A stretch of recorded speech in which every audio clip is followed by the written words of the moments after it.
Hi, hello Year 7. I hope that you have been enjoying Lockdown Latin. I hope that you've been learning more about English as we go along, because that's primarily how I became talented enough at English to become an English teacher, was by doing Latin. So, I wanted to just have a look at what we have learned so far, okay? Just for a bit of a review to make sure that nothing's fallen out of your heads lately, okay?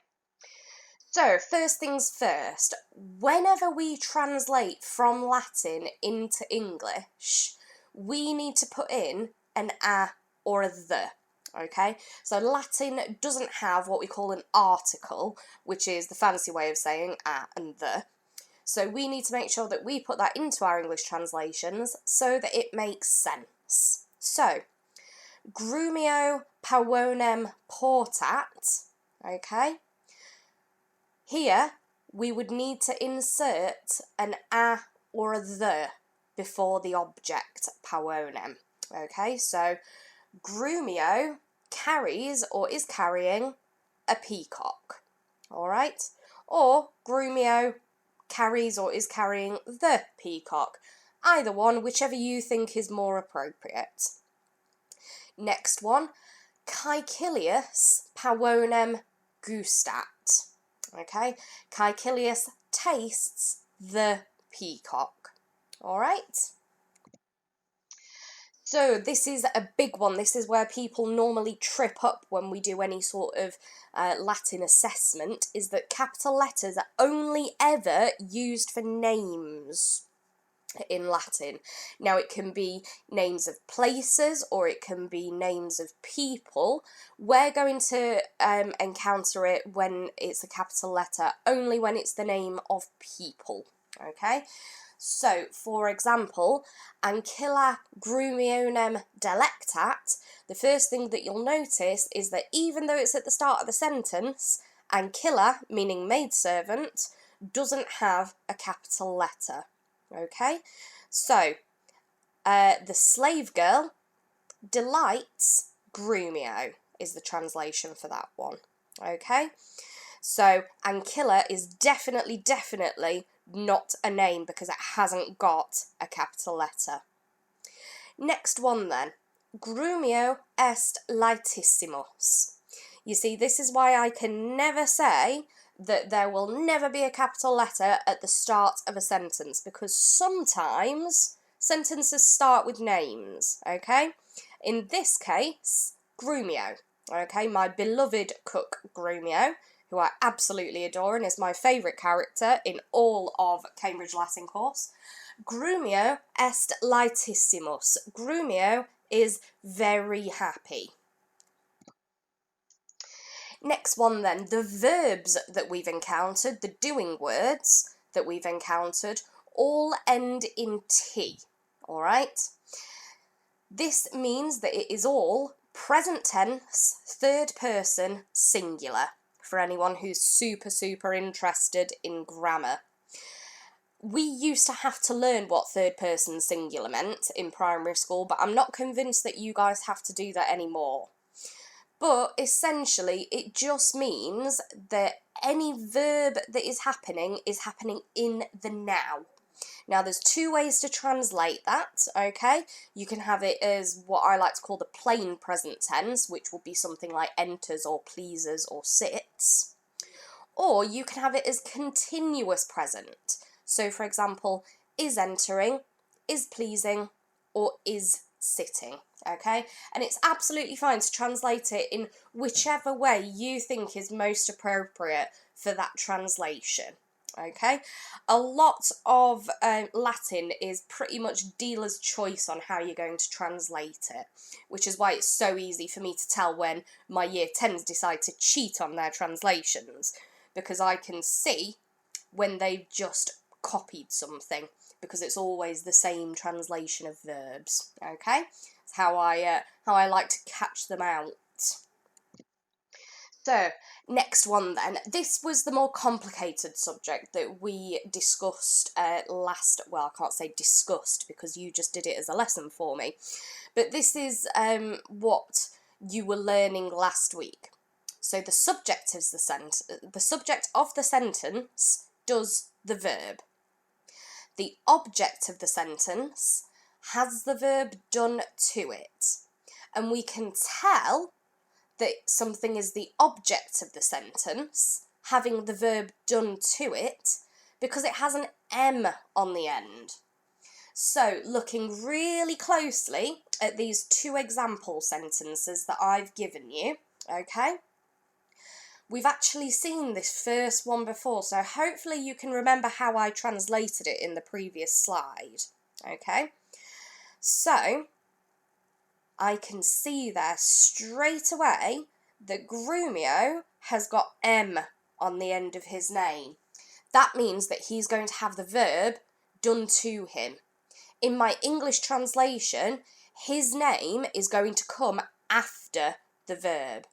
So it's going to be, the slave girl delights Grumio. Okay? Now we know that it's not the other way around. We know that it's not Grumio delights the slave girl because it has got, because Ancilla doesn't have an M on the end of it. Okay? On the next sentence then, non videat, doesn't see is our verb. Alright? Then we've got Caecilius and Grumio nem. So once again, Grumio is my object. He's going to come after my verb in my English translation. So, Caecilius doesn't see Grumio. Okay? Next up then, if a name is written as an object in Latin, we need to translate it with the spelling of the subject. So, if we see, for example, Caecilium in a translation, we need to make sure that we write it as, in our English translation, as Caecilius, okay? Grumio nem will never be Grumio nem in my English translation, he'll just be Grumio. Metellam won't ever be Metellam in my English translation, she will be Metella. Clementem will be Clemens. Quintum will be Quintus.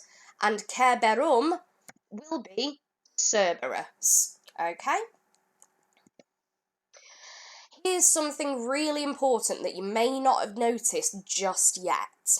Kind of a new topic, really. Okay? Dictionaries will only ever show nouns in the subject, okay?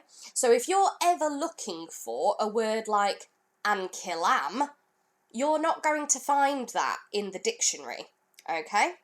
What you will find is ancilla, meaning either maidservant or slave girl, depending on how you want to translate it. If you're looking for kibum, for example, you're going to have zero hope. You will have no hope.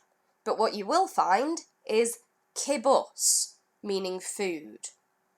What you might have noticed when I'm doing this is that I'm taking the first several letters that come before the M, okay? And I'm having a look at what matches up to those letters in my dictionary.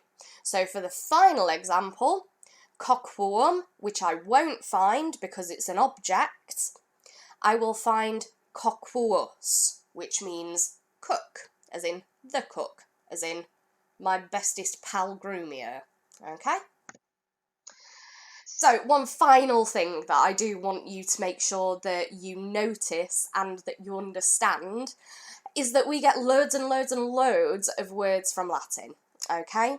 So for example, the word circumspect in English comes from a Latin word, which we've encountered before, circumspectat, okay? Now, circumspectat is a bit of a mouthful, but in Latin, it means looks around or is looking around. Now, in English, the word circumspect doesn't mean someone who looks around a lot. It means someone who's suspicious. But can we see how we have gotten that translation from circumspectat to circumspect. Yeah? Okay, so this is what we call a derivative, a word that comes to us directly from Latin. Next up, as my final example, the word agriculture. Okay, now we've encountered this in one of our other lessons before as well. It comes from the Latin word ager, which means field. Okay, and it means agriculture in English means the science of cultivating farms. So can you see how we've gone from ager, meaning field in Latin, to agriculture, meaning the science of cultivating farms in English? Okay? I hope that this is a good revision tool for you. If you want to repeat this and take any notes, you may do that. And most of all, I just hope that you're having fun with Latin, because it can be quite a fun language to learn. Okay.